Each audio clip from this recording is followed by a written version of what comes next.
ಒಂದು ಕಡೆ go beyond Bengaluru ಅಂತ ಘೋಷಣೆ ಕೂಗ್ತಾರೆ, ಇನ್ನೊಂದು ಕಡೆ ಬೆಂಗಳೂರಿನ ಸುತ್ತಮುತ್ತಲಿನ ಜಮೀನುಗಳನ್ನೇ ಕಬಳಿಸ್ತಾರೆ. ಇದು ನಿಜಕ್ಕೂ ಅಭಿವೃದ್ಧಿಯ ದೂರದೃಷ್ಟಿನ ಅಥವಾ ಕೇವಲ ರಿಯಲ್ ಎಸ್ಟೇಟ್ ಮಾಫಿಯಾದ ಬೃಹತ್ ಪ್ಲಾನ್? ಇವತ್ತಿಗೂ ಕರ್ನಾಟಕದ ಅಭಿವೃದ್ಧಿ ಅಂದರೆ ಅದು ಕೇವಲ ಬೆಂಗಳೂರು ಯಾಕೆ? ಮಂಗಳೂರು, ಹುಬ್ಬಳ್ಳಿ, ಧಾರವಾಡ, ಬಾಗಲಕೋಟೆ, ವಿಜಯಪುರ, ಕಲಬುರಗಿಯಂತಹ ನಗರಗಳಿಗೆ ಈ ಬಂಡವಾಳ ಹೂಡಿಕೆ ಯಾಕೆ ಹೋಗ್ತಿಲ್ಲ? ನಮ್ಮ ರಾಜ್ಯದ ರಾಜಕಾರಣಿಗಳಿಗೆ ಬೆಂಗಳೂರನ್ನು ಬಿಟ್ಟರೆ ಬೇರೆ ಜಿಲ್ಲೆಗಳು ಕಾಣ್ತಾ ಇಲ್ವಾ? ಪರಿಹಾರದ ಆಸೆಗೆ ಬಿದ್ದು ಭೂಮಿಯನ್ನು ಕಳೆದುಕೊಳ್ಳುತ್ತಿರುವ ರೈತ ನೆಲ ಇಲ್ಲದಿದ್ದರೆ ನೆಲೆ ಇಲ್ಲ ಅನ್ನೋ ಸತ್ಯವನ್ನು ಮರೆತಿದ್ದಾನ? ಈ ಬದಲಾವಣೆ ರೈತನ ಬದುಕನ್ನು ಹಸಿರು ಮಾಡುತ್ತಾ ಅಥವಾ ಅವನನ್ನು ಅಲೆಮಾರಿಯನ್ನಾಗಿ ಮಾಡುತ್ತಾ? 20,000 ಕೋಟಿ ರೂಪಾಯಿಗಳನ್ನು ಖರ್ಚು ಮಾಡಿ ಕಟ್ಟುತ್ತಿರುವ ಈ ಟೌನ್ಶಿಪ್ ನಿಂದ ಲಾಭ ಯಾರಿಗೆ? ಈ ಪ್ರಾಜೆಕ್ಟ್ ನ ನಿಜವಾದ ಫಲಾನುಭವಿಗಳು ಯಾರು? ರೈತರು, ರಿಯಲ್ ಎಸ್ಟೇಟ್ ಉದ್ಯಮಿಗಳು ಅಥವಾ ರಾಜಕೀಯ ನಾಯಕರು? ಈ ವಿಡಿಯೋದಲ್ಲಿ ಬೆಂಗಳೂರಿನ ಬಿಡದಿಯ ಸುತ್ತಮುತ್ತಲಿನಿರುವ 9 ಹಳ್ಳಿಗಳನ್ನು ಆಕ್ರಮಿಸಿ ಸುಮಾರು 9,600 ಎಕರೆ ಜಾಗದಲ್ಲಿ ನಿರ್ಮಿಸುತ್ತಿರುವ ಗ್ರೇಟರ್ ಬೆಂಗಳೂರು ಇಂಟಿಗ್ರೇಟೆಡ್ ಟೌನ್ಶಿಪ್ ನ ಅಸಲಿ ಲೆಕ್ಕಾಚಾರ, ಅದರ ಹಿಂದಿರುವ ರಾಜಕೀಯ ಮತ್ತು ಈ ಅಭಿವೃದ್ಧಿಯ ಭ್ರಮೆಯನ್ನು ಡಿಕೋಡ್ ಮಾಡೋಣ. ನಮಸ್ಕಾರ ಸ್ನೇಹಿತರೆ, ಮೊದಲನೆಯದಾಗಿ ಈ ಯೋಜನೆ ಏನೆಂದು ಅರ್ಥ ಮಾಡಿಕೊಳ್ಳೋಣ. ವರ್ಕ್ ಲಿವ್ ಪ್ಲೇ ಕಾನ್ಸೆಪ್ಟ್ ಅಡಿಯಲ್ಲಿ ಬಿಡದಿಯನ್ನು ಬೆಂಗಳೂರಿನ 2ನೇ ಕೇಂದ್ರ ವಾಣಿಜ್ಯ ಜಿಲ್ಲೆಯನ್ನಾಗಿ ಪರಿವರ್ತಿಸುವುದು ಸರ್ಕಾರದ ಉದ್ದೇಶ. ಅದಕ್ಕಾಗಿ 2,000 ಎಕರೆ ಪ್ರದೇಶವನ್ನು ಕೇವಲ ಎಐ ಕಂಪನಿಗಳಿಗಾಗಿ ಮೀಸಲಿರಿಸಲಾಗಿದೆ. ಆದರೆ ಬಿಡದಿಯನ್ನೇ ಯಾಕೆ ಆಯ್ಕೆ ಮಾಡಿಕೊಳ್ಳಲಾಯಿತು? ಸರ್ಕಾರದ ಮತ್ತು ನಗರಾಭಿವೃದ್ಧಿ ತಜ್ಞರ ವಾದದ ಪ್ರಕಾರ ಬೆಂಗಳೂರಿನ ಉತ್ತರ ಮತ್ತು ಪೂರ್ವ ಭಾಗಗಳಾದ ದೇವನಹಳ್ಳಿ, ವೈಟ್ ಫೀಲ್ಡ್ ಈಗಾಗಲೇ ತೀವ್ರ ದಟ್ಟಣೆಯಿಂದ ಕೂಡಿವೆ. ದಕ್ಷಿಣ ಬೆಂಗಳೂರು ಭಾಗದಲ್ಲಿ ಇಲ್ಲಿಯವರೆಗೆ ಯೋಜಿತ ವಿಸ್ತರಣೆ ನಡೆದಿರಲಿಲ್ಲ.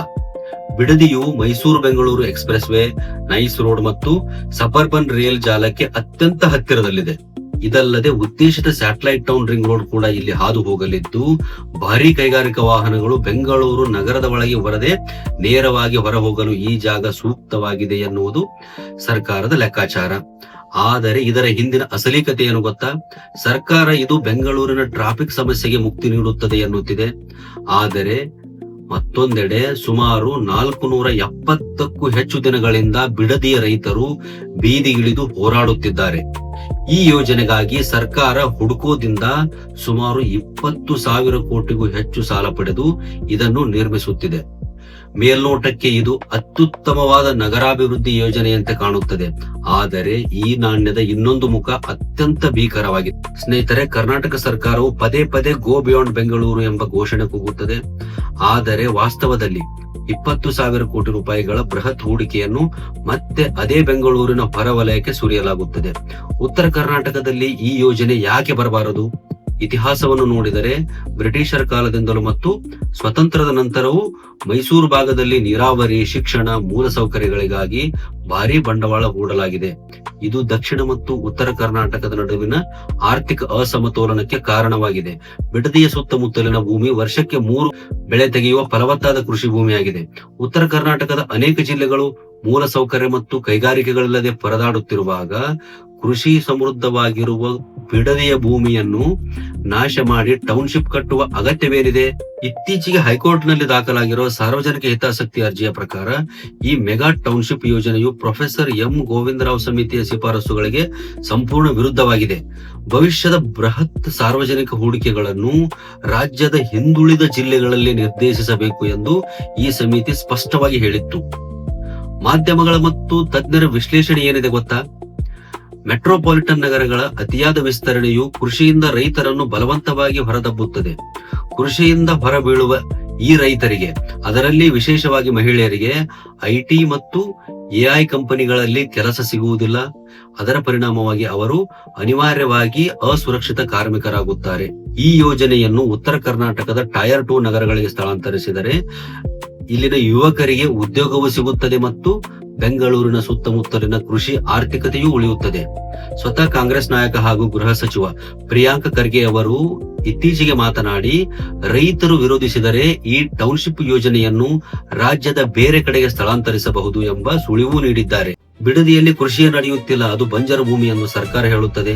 ಆದರೆ ಡೇಟಾ ಹೇಳುವ ಕಥೆಯೇ ಬೇರೆ. ಬೈರಮಂಗಲ ಮತ್ತು ಕಂಚುಗಾರನಹಳ್ಳಿ ಪಂಚಾಯತ್ ವ್ಯಾಪ್ತಿಯಲ್ಲಿ ವಾರ್ಷಿಕ 32.5 ಕೋಟಿ ರೂಪಾಯಿಗಳ ರೇಷ್ಮೆ ವಹಿವಾಟು ನಡೆಯುತ್ತದೆ. ಇನ್ನು ಹೈನುಗಾರಿಕೆ ವಿಚಾರಕ್ಕೆ ಬಂದರೆ ಈ ಹಳ್ಳಿಗಳಿಂದ ಪ್ರತಿ ತಿಂಗಳು ಕೆಎಂಎಫ್ಗೆ ಬರೋಬ್ಬರಿ 6.5 ಲಕ್ಷ ಲೀಟರ್ ಹಾಲು ಪೂರೈಕೆಯಾಗುತ್ತದೆ. ಇಂತಹ ಶ್ರೀಮಂತ ಮೈಕ್ರೋ ಎಕಾನಮಿಯನ್ನು ನಾಶ ಮಾಡಲು ಹೊರಟಿದೆ ಈ ಯೋಜನೆ. ಪರಿಸರದ ವಿಚಾರಕ್ಕೆ ಬಂದರೆ ಇದು ಇನ್ನೂ ಭೀಕರ. ತೋಟಗಾರಿಕಾ ಇಲಾಖೆಯ ಅಧಿಕೃತ ಮಾಹಿತಿಯ ಪ್ರಕಾರ ಕನಿಷ್ಠ 87,900 ತೆಂಗಿನ ಮರಗಳು, 83,500 ಅಡಿಕೆ ಮರಗಳು ಮತ್ತು 3 ಲಕ್ಷ ಬಾಳೆ ಗಿಡಗಳನ್ನು ಕಡಿಯಬೇಕಾಗುತ್ತದೆ. ಒಟ್ಟಾರೆಯಾಗಿ ಇಲ್ಲಿ ನಾಶವಾಗಲಿರುವ ಮರಗಳ ಸಂಖ್ಯೆ 15 ಲಕ್ಷ ದಾಟಲಿದೆ ಎಂದು ಪರಿಸರವಾದಿಗಳು ಎಚ್ಚರಿಸಿದ್ದಾರೆ. 2006ರಿಂದಲೇ ಈ ಪ್ರದೇಶವನ್ನು ರೆಡ್ ಝೋನ್ ಎಂದು ಘೋಷಿಸಿ ಕಳೆದ 20 ವರ್ಷಗಳಿಂದ ರೈತರು ತಮ್ಮ ಜಮೀನಿನಲ್ಲಿ ಅಭಿವೃದ್ಧಿ ಮಾಡದಂತೆ ನಿರ್ಬಂಧ ಹೇರಿ ಈಗ ಕಡಿಮೆ ಬೆಲೆಗೆ ಸರ್ಕಾರ ಭೂಮಿಯನ್ನು ಕಬಳಿಸುತ್ತಿದೆ ಎಂಬುದು ರೈತರ ಪ್ರಮುಖ ಆಕ್ರೋಶವಾಗಿದೆ. ಸರ್ಕಾರ 60-40 ಅನುಪಾತದಲ್ಲಿ ಮನೆ ಅಥವಾ ಎಕರೆಗೆ 2.3 ಕೋಟಿ ರೂಪಾಯಿ ಪರಿಹಾರ ನೀಡುತ್ತೇವೆ ಎನ್ನುತ್ತಿದೆ. ರೈತರು ಮಾರುಕಟ್ಟೆ ಬೆಲೆಯಂತೆ 5-6 ಕೋಟಿ ರೂಪಾಯಿಗೆ ಪಟ್ಟು ಹಿಡಿದಿದ್ದಾರೆ. ಅಲ್ಲಿನ ಕೆಲವೊಬ್ಬ ರೈತರ ಮಾತುಗಳನ್ನು ಕೇಳೋಣ. ಬರೀ ಏನ್ ಬೇಕು ಅವ್ರಿಗೆ? ಜಿಬಿಡಿ ಅನ್ನೋದು ಒಂದು ಪ್ರೈವೇಟ್ ಸಂಸ್ಥೆ ಮಾಡಬೇಕು. ಜೀವನ ಬೇಕು ಅಕ್ವೈರ್ ಮಾಡಕ್ಕೆ ಬಡ್ಬೂಮ್ಗೆ ಹೋಗ್ಲಿ. ಉತ್ತರ ಕರ್ನಾಟಕ ಎಲ್ಲ ಐತಲ್ಲ, ಧಾರವಾಡ ಹುಬ್ಳಿ ಎಲ್ಲ. ಇಲ್ಲಿ ಇವ್ನು ದುಡ್ಡು ಮಾಡ್ಕೊಂಡು ನೆಕ್ಸ್ಟ್ 20 ಗಂಟೆ ನಾ ಬರಲ್ಲ ಅಂತ ಗೊತ್ತಿ ಇವ್ನಿಗೆ. ಮಾಡ್ಕೊಂಡು ಅಂಟಬೇಕು, ನಾವು ಮುಂಡ ಹೋಗ್ಬೇಕು, ರೈತರ ಮಸಾಣ ಮಾಡ್ಬೇಕು ಅಂತ ಕಾಯ್ತಾವ್ರೆ. ಅವದೇ ಜಮೀನು 1000 ಎಕರೆ ಬಿದ್ದದಲ್ಲ, ಕನಕಪುರ ಮಾಡ್ಕೊಳ್ಳಿ. ಏನೋ ರೈತರು ಜಮೀನ್ ಕಿತ್ಕೊಬೇಕು, ಇವ್ರು ದುಡ್ಡು ಮಾಡ್ಬೇಕು. ಯೋಜನೆ ಕೇವಲ ಅಭಿವೃದ್ಧಿಯ ವಿಷಯವಾಗಿ ಉಳಿದಿಲ್ಲ, ಬದಲಾಗಿ ಇದು ಕರ್ನಾಟಕದ ಪ್ರಬಲ ರಾಜಕೀಯ ಶಕ್ತಿಗಳ ಪ್ರತಿಷ್ಠೆಯ ಕಣವಾಗಿದೆ. ಬಿಜೆಪಿ ಮತ್ತು ಜೆಡಿಎಸ್ ಈ ಯೋಜನೆ ವಿರುದ್ಧ ನೇರ ಸಮರ ಸಾರಿವೆ. ಕೇಂದ್ರ ಸಚಿವ ಎಚ್.ಡಿ. ಕುಮಾರಸ್ವಾಮಿ ಅವರು ಬೈರಮಂಗಲದಲ್ಲಿ ಡಿ.ಕೆ. ಶಿವಕುಮಾರ್ ಅವರಿಗಾಗಿ ಒಂದು ಖಾಲಿ ಕುರ್ಚಿಯನ್ನಿಟ್ಟು ದಮ್ಮಿದ್ದರೆ ಬೀದಿಗೆ ಬಂದು ರೈತರ ಮುಂದೆ ಚರ್ಚೆ ಮಾಡಲಿ ಎಂದು ಬಹಿರಂಗ ಸವಾಲು ಹಾಕಿದ್ದರು.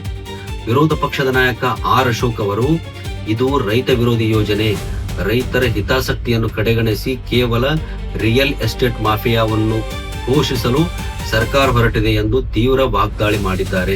ಇದರ ಐತಿಹಾಸಿಕ ವಿಪರ್ಯಾಸವೆಂದರೆ 2006ರಲ್ಲಿ ಕುಮಾರಸ್ವಾಮಿ ಅವರು ಮುಖ್ಯಮಂತ್ರಿಯಾಗಿದ್ದಾಗಲೇ ಈ ಯೋಜನೆಯ ಕಲ್ಪನೆ ಹುಟ್ಟಿತ್ತು. ಈಗ ಮುಖ್ಯಮಂತ್ರಿ ಡಿ.ಕೆ. ಶಿವಕುಮಾರ್ ಅವರು ಇದು ಕುಮಾರಸ್ವಾಮಿಯವರ ಮೆದುಳಿನ ಕೂಸು, ಈಗ ನಾವು ಇದನ್ನು ಜಾರಿಗೆ ಮಾಡುತ್ತಿರುವುದನ್ನು ನೋಡಿ ಅವರಿಗೆ ಹೊಟ್ಟೆ ಕಿಚ್ಚು ಎಂದು ವ್ಯಂಗ್ಯ ಮಾಡಿದ್ದಾರೆ. ಇದೆಲ್ಲದರ ನಡುವೆ ಈ ಯೋಜನೆಗೆ ಈಗ ದೊಡ್ಡ ಕಾನೂನು ಕಂಟಕ ಎದುರಾಗಿದೆ. ಸಾಮಾಜಿಕ ಕಾರ್ಯಕರ್ತರೊಬ್ಬರು ಕರ್ನಾಟಕ ಹೈಕೋರ್ಟಿನಲ್ಲಿ ಸಾರ್ವಜನಿಕ ಹಿತಾಸಕ್ತಿ ಅರ್ಜಿ ಸಲ್ಲಿಸಿದ್ದು, ಭೂ ಸ್ವಾಧೀನ ಕಾಯ್ದೆ 2013ರ ಅನ್ವಯ ಮಾಡಬೇಕಿದ್ದ ಸಾಮಾಜಿಕ ಪರಿಣಾಮದ ಮೌಲ್ಯಮಾಪನವನ್ನು ಮಾಡದೆಯೇ ಸರ್ಕಾರ ನೇರವಾಗಿ ರೈತರ ಭೂಮಿಯನ್ನು ಕಬಳಿಸುತ್ತಿದೆ ಎಂದು ಆರೋಪಿಸಿದ್ದಾರೆ. ನ್ಯಾಯಾಲಯ ಈ ಪ್ರಕ್ರಿಯೆಗೆ ತಡೆಯಾಜ್ಞೆ ನೀಡುವಂತೆ ಅರ್ಜಿಯಲ್ಲಿ ಕೋರಲಾಗಿದೆ. ಬಿಡದಿ ಸ್ಮಾರ್ಟ್ ಸಿಟಿ ಘೋಷಣೆ ಆಗುತ್ತಿದ್ದಂತೆಯೇ ರಿಯಲ್ ಎಸ್ಟೇಟ್ ದಲ್ಲಾಳಿಗಳು ಸಕ್ರಿಯರಾಗಿದ್ದಾರೆ. ಈ ಹಿಂದೆ 1 ಸ್ಕ್ವೇರ್ ಫೀಟ್ಗೆ 2,000 ರೂಪಾಯಿ ಇದ್ದ ಜಾಗ ಈಗ 5,000 ಪ್ರತಿ ಸ್ಕ್ವೇರ್ ಫೀಟ್ಗೆ ದಾಟಿದೆ. ಕಮರ್ಷಿಯಲ್ ಜಮೀನುಗಳಿಗೆ ಎಕರೆಗೆ 3ರಿಂದ 5.5 ಕೋಟಿ ರೂಪಾಯಿಗಳಿಗೆ ಮಾರಾಟ ಮಾಡಲಾಗುತ್ತಿದೆ. ಇಲ್ಲಿ ಹೂಡಿಕೆ ಮಾಡುವವರು ತಿಳಿದುಕೊಳ್ಳಬೇಕಾಗಿದ್ದು ಏನು ಗೊತ್ತಾ? ಮುಂದಿನ 15ರಿಂದ 20 ವರ್ಷಗಳಲ್ಲಿ ಆಗಬಹುದಾದ ಅಭಿವೃದ್ಧಿಯ ಭವಿಷ್ಯದ ಬೆಲೆಯನ್ನು ದಲ್ಲಾಳಿಗಳು ಈಗಲೇ ನಿಗದಿಪಡಿಸಿ ಮಾರುತ್ತಿದ್ದಾರೆ. ಅಷ್ಟೇ ಅಲ್ಲ, ಬೈರಮಂಗಲ ಕೆರೆಯನ್ನು ಪುನರುಜ್ಜೀವನ ಮಾಡಿದರೆ ರಾಷ್ಟ್ರೀಯ ಹಸಿರು ನ್ಯಾಯಮಂಡಳಿಯ ನಿಯಮಗಳ ಪ್ರಕಾರ 30 ಮೀಟರ್ ಬಫರ್ ಝೋನ್ ಒಳಗೆ ಬರುವ ಎಲ್ಲಾ ಜಮೀನುಗಳ ಅಭಿವೃದ್ಧಿ ಹಕ್ಕು ರದ್ದಾಗುತ್ತದೆ. ಸರಿಯಾದ ದಾಖಲೆಗಳಿಲ್ಲದೆ ಕೇವಲ ಐಟಿ ಸಿಟಿಯ ಭ್ರಮೆಯಲ್ಲಿ ಇಲ್ಲಿ ಜಾಗ ಖರೀದಿಸಿದರೆ ಬಂಡವಾಳ ಶೂನ್ಯವಾಗುವುದು ಖಂಡಿತ. ಸ್ನೇಹಿತರೆ, ನಗರಾಭಿವೃದ್ಧಿ ಖಂಡಿತ ಬೇಕು, ಆದರೆ ಅಭಿವೃದ್ಧಿಯ ಹೆಸರಿನಲ್ಲಿ ನಮ್ಮ ಆಹಾರ ಭದ್ರತೆಯನ್ನು ಒದಗಿಸುವ ಫಲವತ್ತಾದ ಕೃಷಿ ಭೂಮಿಯನ್ನು 15 ಲಕ್ಷ ಮರಗಳನ್ನು ನಾಶ ಮಾಡಿ ಕಾಂಕ್ರೀಟ್ ಕಾಡುಗಳನ್ನು ಬೆಳೆಸುವುದು ಎಷ್ಟು ಸರಿ? ಬೆಂಗಳೂರನ್ನು ಇನ್ನಷ್ಟು ಉಸಿರುಗಟ್ಟಿಸುವ ಬದಲು ಈ ಹೂಡಿಕೆಯನ್ನು ಉತ್ತರ ಕರ್ನಾಟಕದತ್ತ ತಿರುಗಿಸಿ ಉತ್ತರ ಕರ್ನಾಟಕದ ಯುವಕರಿಗೆ ಉದ್ಯೋಗ ನೀಡಿ ಪ್ರಾದೇಶಿಕ ಅಸಮತೋಲನವನ್ನು ಸರಿಪಡಿಸುವುದು ನಿಜವಾದ ಅಭಿವೃದ್ಧಿಯಲ್ಲವೇ? ರೈತರ ಕಣ್ಣೀರಿನ ಮೇಲೆ ನಿಲ್ಲುವ ಯಾವುದೇ ಸ್ಮಾರ್ಟ್ ಸಿಟಿ ಎಂದಿಗೂ ಸ್ಮಾರ್ಟ್ ಆಗಿರಲು ಸಾಧ್ಯವಿಲ್ಲ. ಬಿಡದಿಯ ಈ ಕೃಷಿ ಭೂಮಿಯನ್ನು ಉಳಿಸಿಕೊಳ್ಳಬೇಕೇ ಅಥವಾ ಈ ಯೋಜನೆಯನ್ನು ಉತ್ತರ ಕರ್ನಾಟಕಕ್ಕೆ ಸ್ಥಳಾಂತರಿಸಬೇಕೇ? ನಿಮ್ಮ ಅಭಿಪ್ರಾಯಗಳನ್ನು ತಪ್ಪದೇ ತಿಳಿಸಿ. ಚಾನೆಲ್ಗೆ ಸಬ್ಸ್ಕ್ರೈಬ್ ಮಾಡಲು ಮರೆಯದಿರಿ. ಧನ್ಯವಾದಗಳು.